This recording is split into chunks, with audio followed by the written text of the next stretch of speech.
आप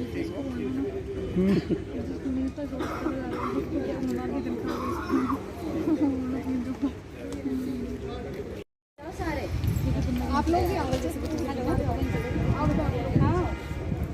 पूरा मेला गिनती कर ले बंदा। तू कुछ भी समझ रहे हो।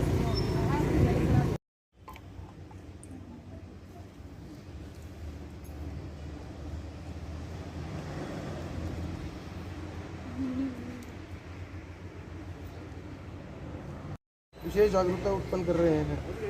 अब उन बच्चों का इलाज डॉक्टर देवाशीष शर्मा ओजस क्लिनिक वाले देख रेख में दवाइयाँ दी जाती हैं और दवाइयों को काउंसलिंग और मोटिवेशन सेशन के लिए सप्ताह में 2 या 3 बार आते हैं तथा उन्हें योगा वगैरह भी करवाई जाती है। मनोज मेहता पर जो आरोप लगा है वो निराधार है। ना तो वो बच्चों के घर में दवाइयाँ देते हैं और ना ही उनसे नशा छुड़ाने के लिए गेनर्स फ्रॉम मिस्टर मेहता की हमारे भी घर में कोई ना कोई समस्या थी ड्रग रिलेटेड, वो उन्होंने सॉल्व की है। एंड दैट टू दैट वो जो एस एच ओ भवाना है तो उन दिवाली वाले दिन शायद इनको कोई मैसेज मिला किसी लड़के का जो पाइपलाइन में था ठीक होने के लिए, उसको मैसेज मिला कि आपके पास एक गोल्ड की चेन है वो मेरे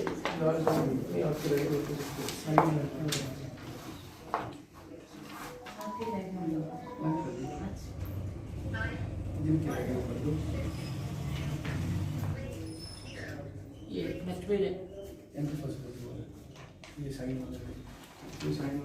इससे पहले सबको नमस्कार। मनोज मेहता जी के खिलाफ एक प्रेस कॉन्फ्रेंस परसों कॉल की एसपी साहिबा ने, जिसमें कुछ उनके ऊपर अनवांटेड और फॉल्स एलिगेशंस लगाए गए जिनका उनके साथ कोई ताल्लुक़ नहीं है। आज कम से कम जो लोग फिर उसको वायरल हो गई, उसको पढ़ने के बाद जब इकट्ठे हुए सारे कि हम लोगों के तो उन्होंने बड़ा कल्याण और बड़ा भला किया हुआ है, तो चलो अब हमारा भी फ़र्ज़ बनता है उसको अदा करेंगे जी। गलतफहमी अगर किसी को हुई है तो उसको हम दूर कर दें जाके सारे।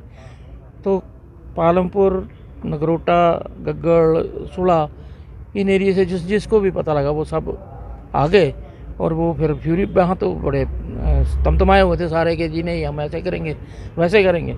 उन सबको मेहता जी ने शांत करके ये कहा कि अपनी बात जो है, जो आपको दुख लग रहा है उसको आप एसपी साहिबा के पास रखें और उनको कहें कि ऐसा कुछ नहीं है। और ऐसे हम लोगों ने फिर ये आपस में डिसाइड किया कि ये हमारा ही फर्ज बनता है, इनका बोलने का कोई मतलब नहीं है। अब ऐसे था कि वहाँ पे सारे उनके पास वही लड़के आते हैं जो ड्रग एडिक्ट थे या जो प्रेजेंटली हैं, और लड़के खुद चल के आते हैं क्योंकि वो काउंसलिंग करते हैं और अच्छे डॉक्टरों का नाम लेके सुझाव दे के उनसे दवाई भी करवाते हैं, उनके पेरेंट्स को बताते हैं कि ऐसे करो ऐसे करो।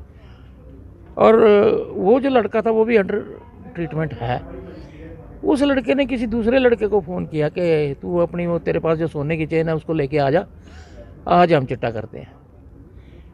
तो उन्होंने उसके बदले उसको थप्पड़ थप्पड़ रख दिए, मारा उसको, कूटा, थोड़ा कूटा मीन्स कोई ऐसे डंडों डंडों से नहीं कूटा, पर मतलब जैसे समझाते हैं छोटे को या अपने कुलीग को या ब्रदर को। वो उसके पेरेंट्स देख रहे होंगे, अब किसी के भी पेरेंट्स तो माइंड करेंगे अपने लड़के का कुटता हुआ देखने। उन्होंने जाके उसके खिलाफ FIR कर दी। वो लड़के अरेस्ट हो गए। अरेस्ट होने के बाद जैसे होता है इन्वेस्टिगेशन पुलिस वालों ने की और अगले दिन बेल आउट हो गए। तो ये फिर उन्होंने कहा भाई आपको कौन दवाई देता है, क्या करता है, ऐसे ऐसे इन्वेस्टिगेशन में आया होना सामने। अगले दिन उन्होंने मेहता जी को अरेस्ट कर लिया। फिर उनकी भी वही प्रोसीजर, बेल हुई, जो कुछ हुआ। जब ये फिर उसके बदले में यहाँ पुलिस हेडक्वार्टर कांगड़ा में प्रेस कॉन्फ्रेंस हुई एसपी साहिबा द्वारा। तो जब वो प्रेस कॉन्फ्रेंस उन्होंने खुद वायरल कर दी तो सारे सभी के पास कन्वे हो गई, सभी ने देख के सभी।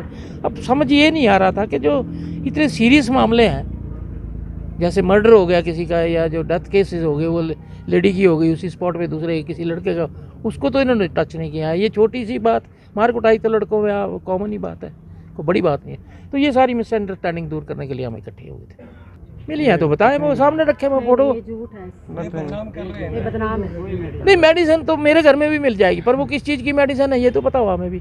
मेडिसिन कोई नहीं मिली नहीं है, पहली बात मिली ही नहीं है। नहीं अब ना वो आपके पास वो होगा, वो जब पुलिस वालों ने चलती बार दिया था, हाँ जी है ना, जो उसकी कॉपी। नहीं तो वो एनाल्जीन वगैरह अगर ऐसी कोई मेडिसिन मिली है तो मैं आई डोंट नो, लेकिन मेडिसिन जो अगर वो समझते हैं कि ड्रग वाली देते हैं वो गलत। देखिए, आज जो एडॉन संस्था के कुछ मेंबरगण और अभिभावक हमारे पास आए थे, जो एक केस रजिस्टर हुआ है भवारना थाने में। तो जो एडॉन संस्था के कुछ इसमें मेंबर का नाम इसमें आया है, तो उनके बारे में उन्होंने अपना पक्ष रखा और उनको हमने यही हिदायत दी, क्योंकि अभी DCSP कॉन्फ्रेंस चल रही है तो SP साहब नहीं, SP साहब से मिलना चाहते थे। तो ये सोमवार को दोबारा आएंगे और अपना जो कंसर्न है एक बार SP साहब को बताएं। देखिए, मामला अभी इन्वेस्टिगेशन में है, अभी इन्वेस्टिगेशन चल रही है और जो भी कंसर्न है जिसके भी है उसको कंसर्न्स को देखा जाएगा और इन्वेस्टिगेशन इसमें भी चल रही है। देखिए, पुलिस अपना काम कर रही है। जिस बात की आप बात कर रहे हैं, जो उन केसेस में भी ऑलरेडी SITs बनी हुई हैं और इन्वेस्टिगेशन उसमें भी जारी है। सभी पहलुओं को हम देख रहे हैं और मैं इतना ही कहना चाहूँगा कि जैसे इन्होंने जो ज्ञापन दिया है इसको जो है अप्राइज करा दिया जाएगा SP साहब को जब आएंगे। और ये सोमवार को एक बार फिर से अभिभावकों को यही बोला गया है कि आप सोमवार को आके एक बार मिलें। धन्यवाद।